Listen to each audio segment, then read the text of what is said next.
TV en kine makare ma indian tiel mar kuku mar wach kodan je Lumbaka odiochieng' ma kawuono darango weche go mag siasa ma pacho ka endi chung' mar ji mochung'en gi wegi kaka independent candidates kaachiel kod siasa mar the national politics mar piny mar Kenya. Odwarango kuma piny mar Kenya dhie kaachiel kod weche mag siasa sanieri kwa chiegni chopo e yiero. Arwaki studio.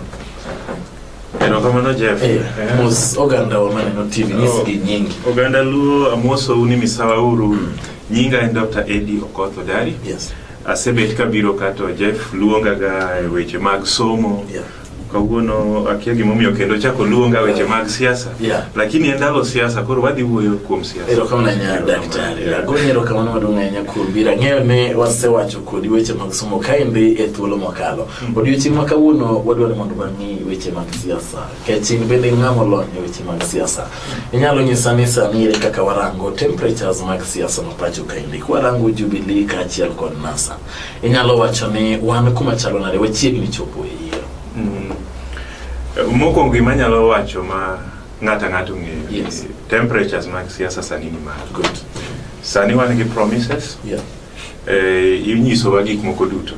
Sani ok abi bedo surprise ka jasiasa nyisi no biro golo ni polo mokel ni piny. To mana kaka koro wan oganda luo. Yes. Nyaka wapenjre gimoro achiel ni ang'o ma wadwaro e siasa. Yeah. Siasa to osepoto to waneno faras ariyo. Yeah.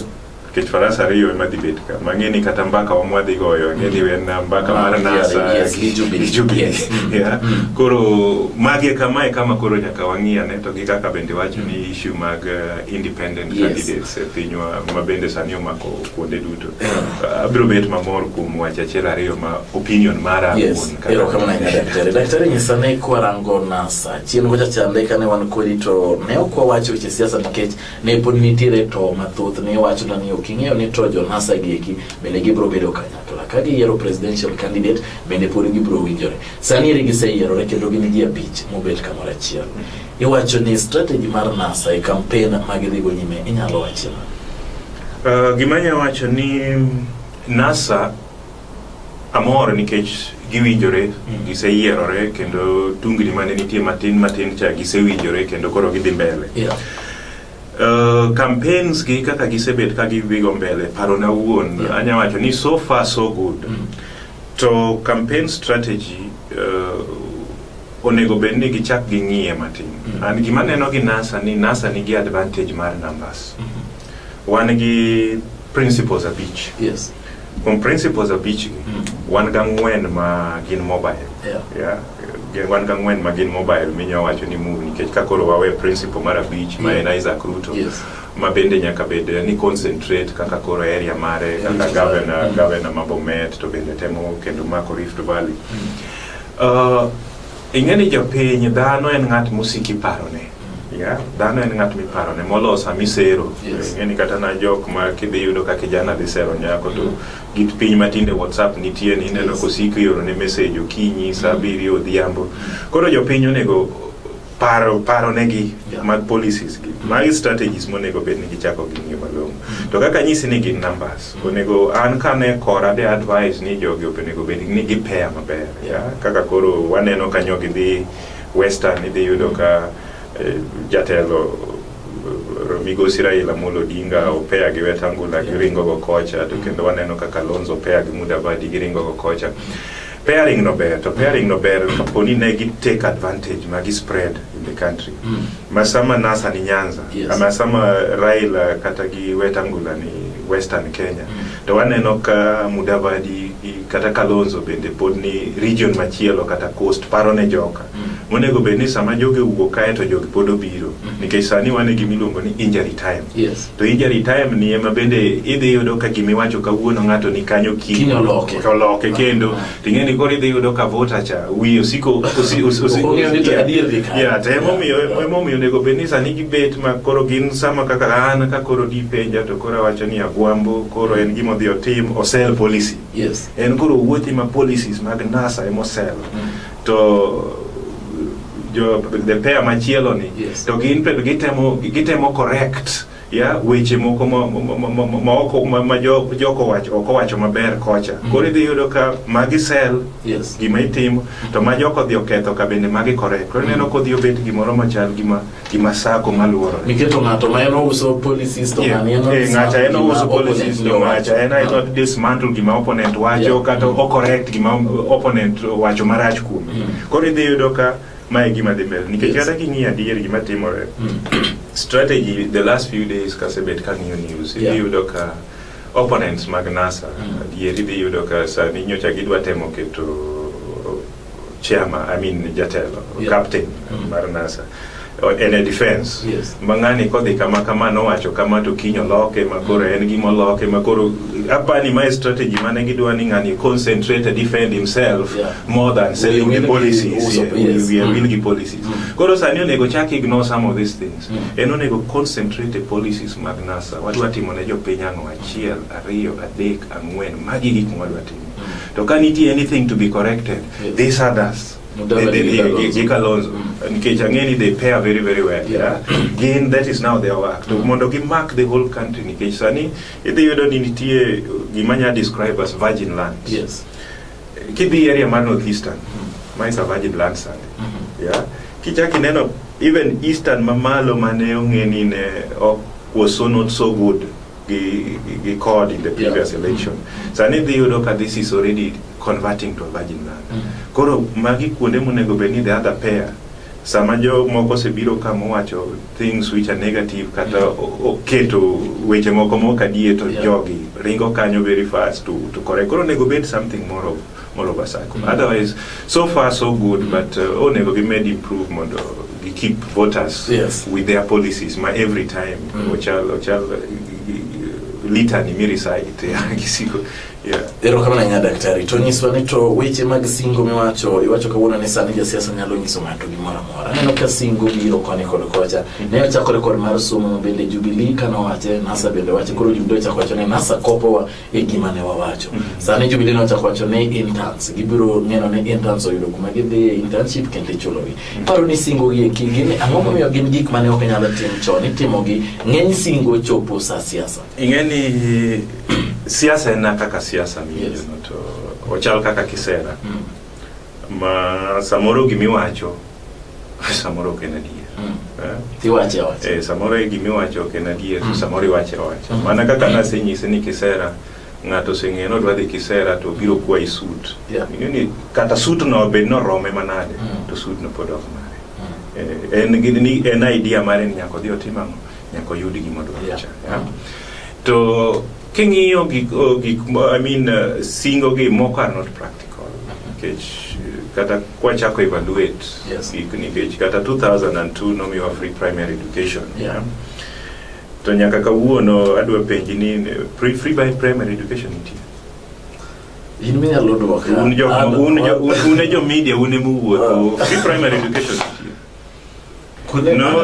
no again ni nitie percentage ma nyithindo mane ni day school government was going yes pesa no igolo at what point do they give that money idhi yudo ka uchako udhi uketo policy ma implementation becomes so difficult udhi frustrate jopuonj ma japuonj kia gima tim nyithindo ni ka serikal dwaro mondo tim ma to koro idhi yudo ka there are so many things that are compromised but this is typical of election period but momiyo nyisi nitie singo moko mar unrealistic to magi gik mabende onego bed ni jopiny bende ng'eyo nikech ing'eni kidwa keto make a political pronouncement which should constitute policy in policy development uchako gi setting the agenda political goodwill is always the third step or so koro mane mutemo ginani we are now sure we've seen what has happened this is the main problem wadwa ni wa answer one or two questions example kaka gimiwacho ni ng'ato nyisi ni wadhi create internships paid internships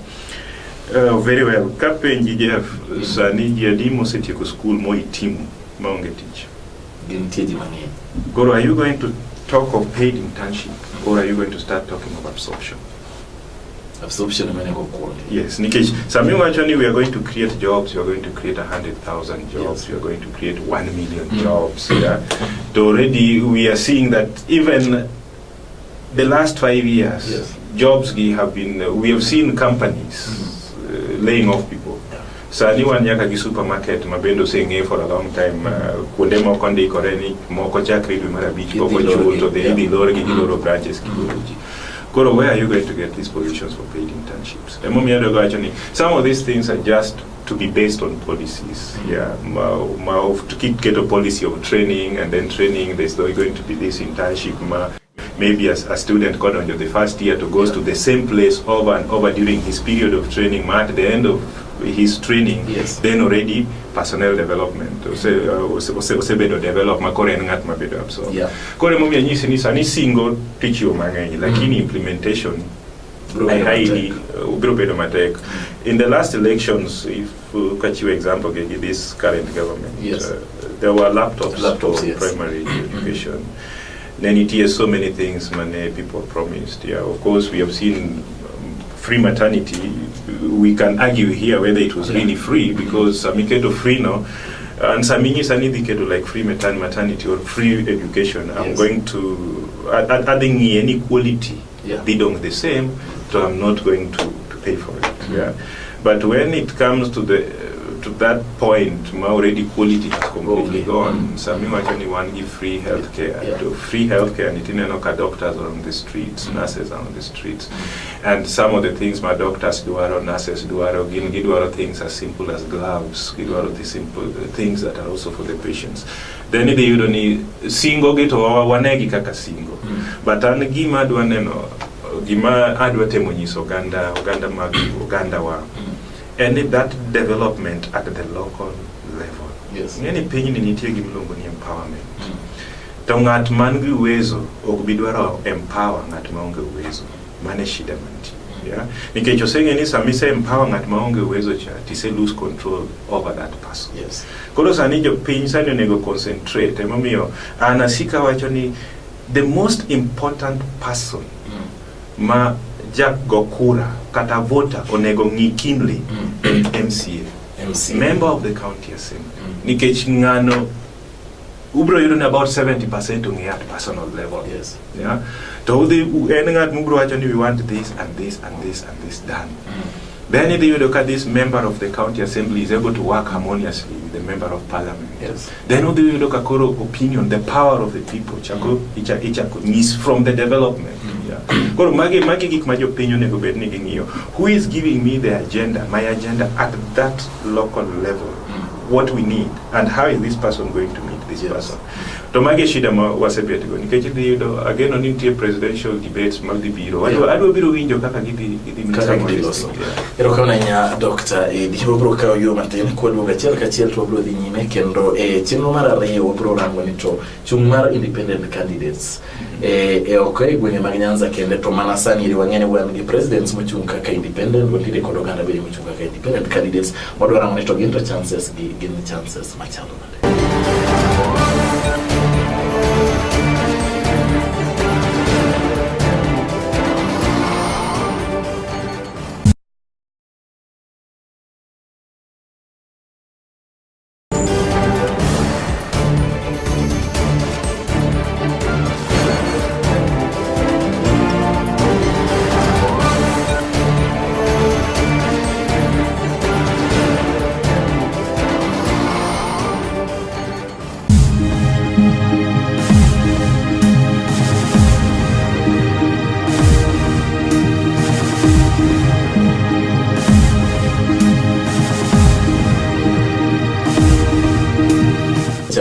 Thuolo mar ariyo achiel kachiel ma indien chelo mar kuku mar wach kendo warango weche mag yiero ma oganda dhi kochopo dwe mar aboro. Sani wadwa rango weche mag chung mag ji giwegi kata independent candidates kaachiel kod gik ma jodito madwaro kom mar president onego beni wacho.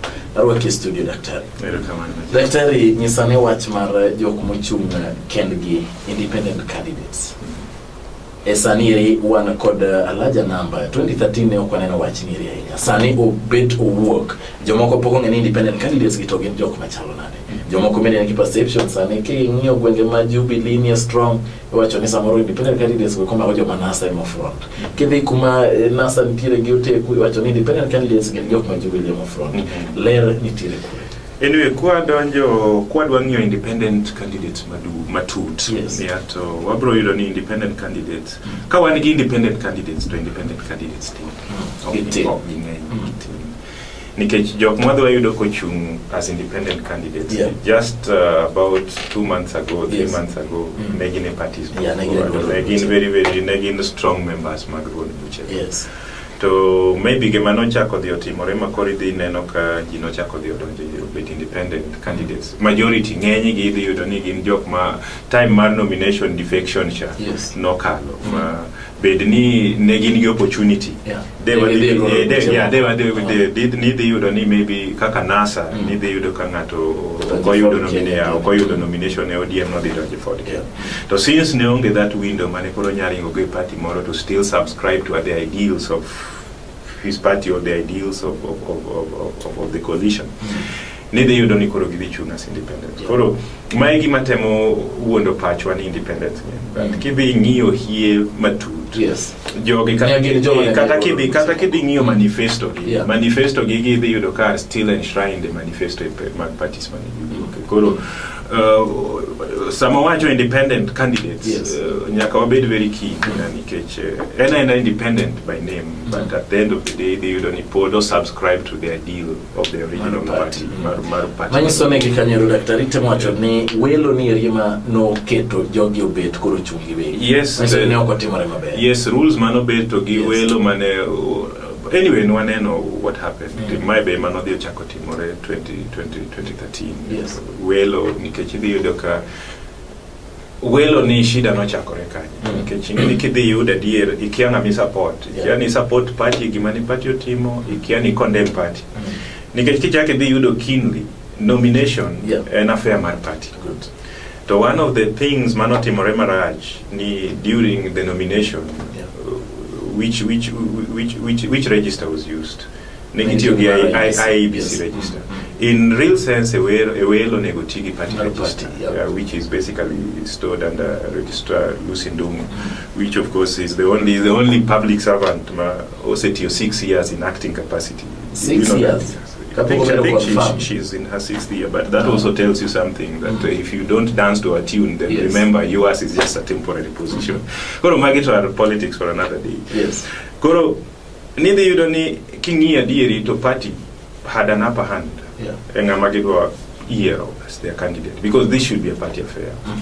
But since negitiogi IEBC, Buga IEBC, neither you look a lot of challenges. No de chakubu. Koro gima bende parties no the otimogo marach ni they should have moved in fast really to be as open and as fair as possible.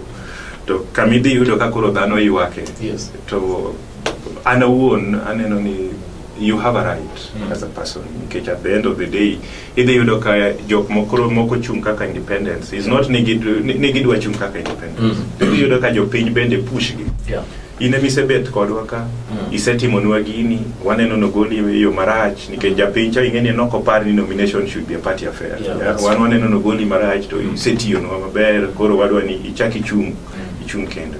Koro magi dynamics magi gik ma bende timore to koro kwachako we independence, so it also takes me to another level. Yes. Because you don't need one thing I can promise you, Jeff, this station in the whole country. Yes. The voting scenario is going to be different. Next election is basically going to be a blessing to this country. Or the best blessing to this country in Kechamo. Katobed Central, Katobed, I mean the Jubilee affiliated region, or NASA affiliated region. Jokumano Chung as independence, as independent candidates. Yes. Jogi, they command a big following.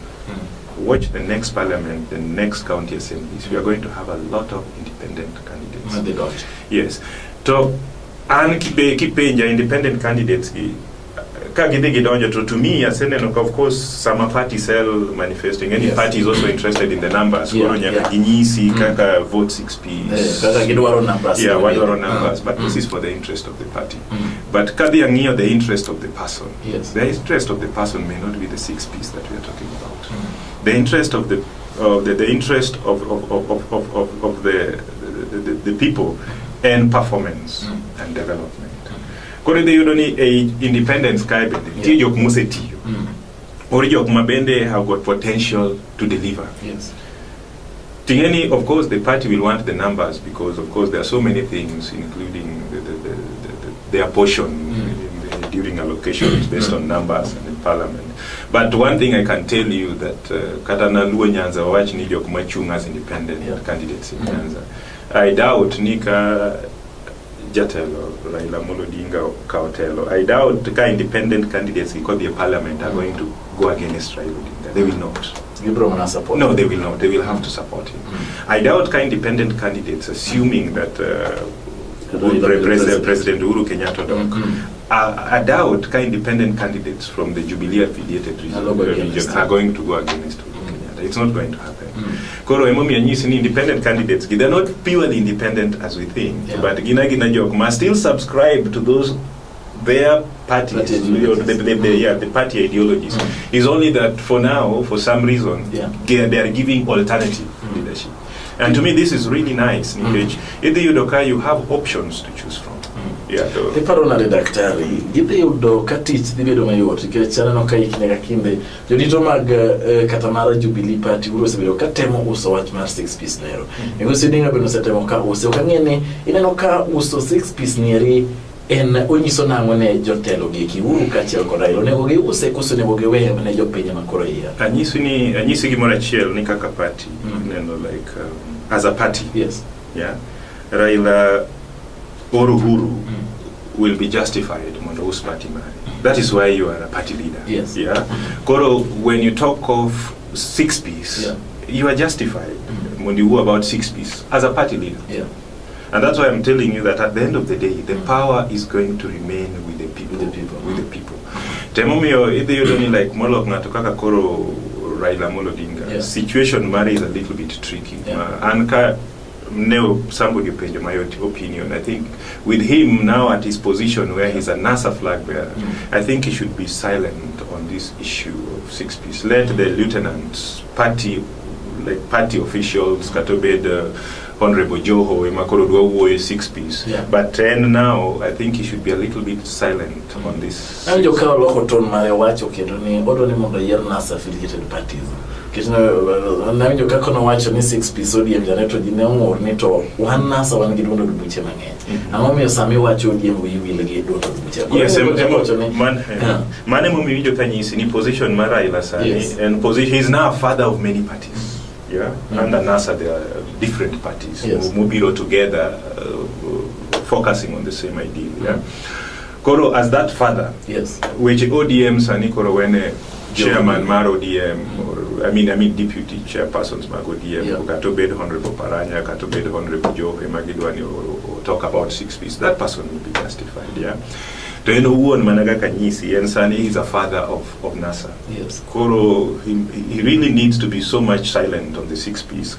Also watch NASA the affiliated party, which is also right. Kaka won the father of NASA is justified in saying what NASA affiliate parties.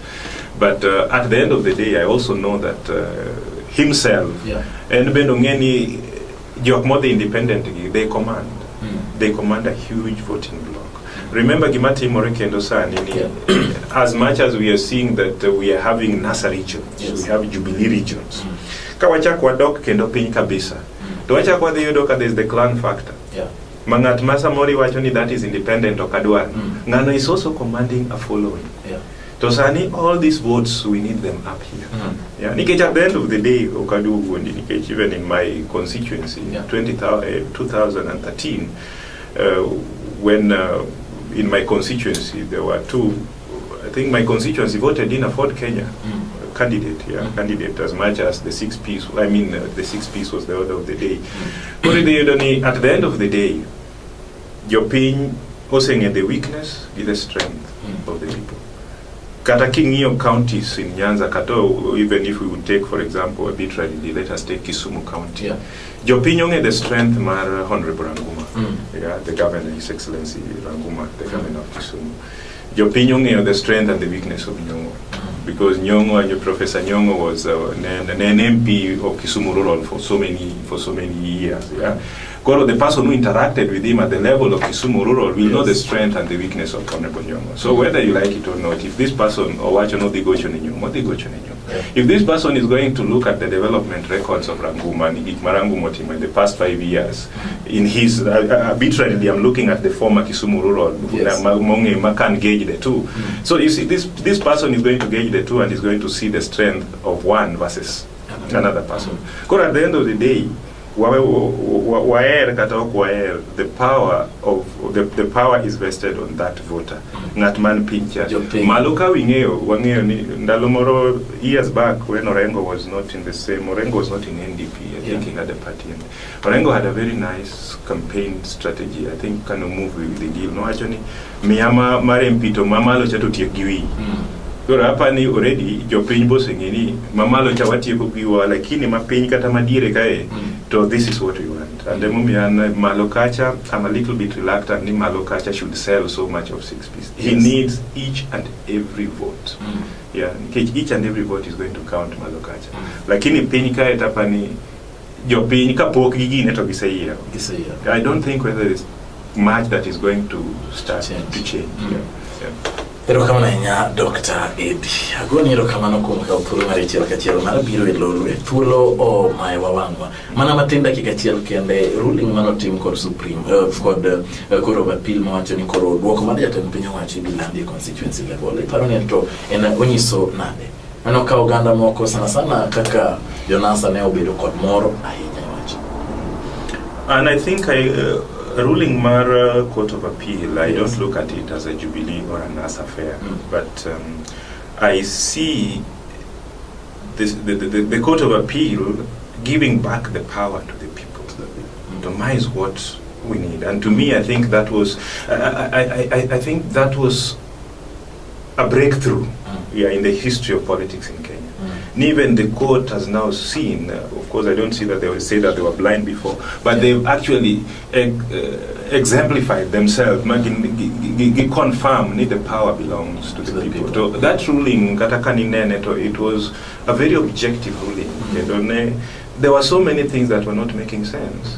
Verification, manemi timu Nairobi. Verification of team agents and everybody at the level. So to me, I don't look at it as a NASA affair, neither do I look at it as a Jubilee affair.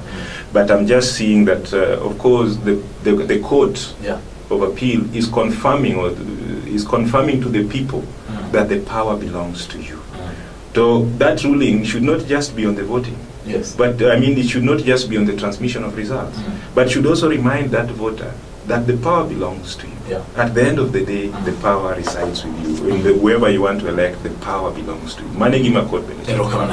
Dr. Eddie, agoni rokano kumka upuru mare chiel kachiel mondo mibi, mana mwarango weche mag siasa. Gino nika chaka luo ndio chieng machielo. Wabro chakwa dhi chiel kachiel weche mpogore. Ginyalo bedo weche mag somo, pod ginyalo bedo mana analysis mag siasa kapod wantiere kod kinde kapok wachopo yiero mar dwe mar aboro. Miyo dwe mar aboro bro rango ni to voting pattern ochimo kuma chalo nade. Mano ka jopinye do mogik ne jo siasa. Wegi bigi miwa duoko kaito bro chako wuone to wadhi nade kaka weche yiero chalo.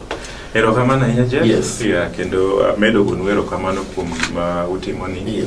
Kendo wawacho gani ka jopiny nyabedo educated. To shida duto mineno wasiko wabet go ni joka kosedhi Nairobi to kinegi gigi biro rumo mana ka jopiny obedo educated. Ka giseng'e ni power cha en mare. Ka giseng'e ni piny ni en mare. Ka giseng'e ni county ni en marwa. Ward ni en marwa. Then a lot of things will basically change. Ero kamano kenda mor gima, especially the media fraternity. At least usekao the role mar civil society gikanise in educating the people. I think this is Kawo kilo TV ya Falomba ka uri tuma sana.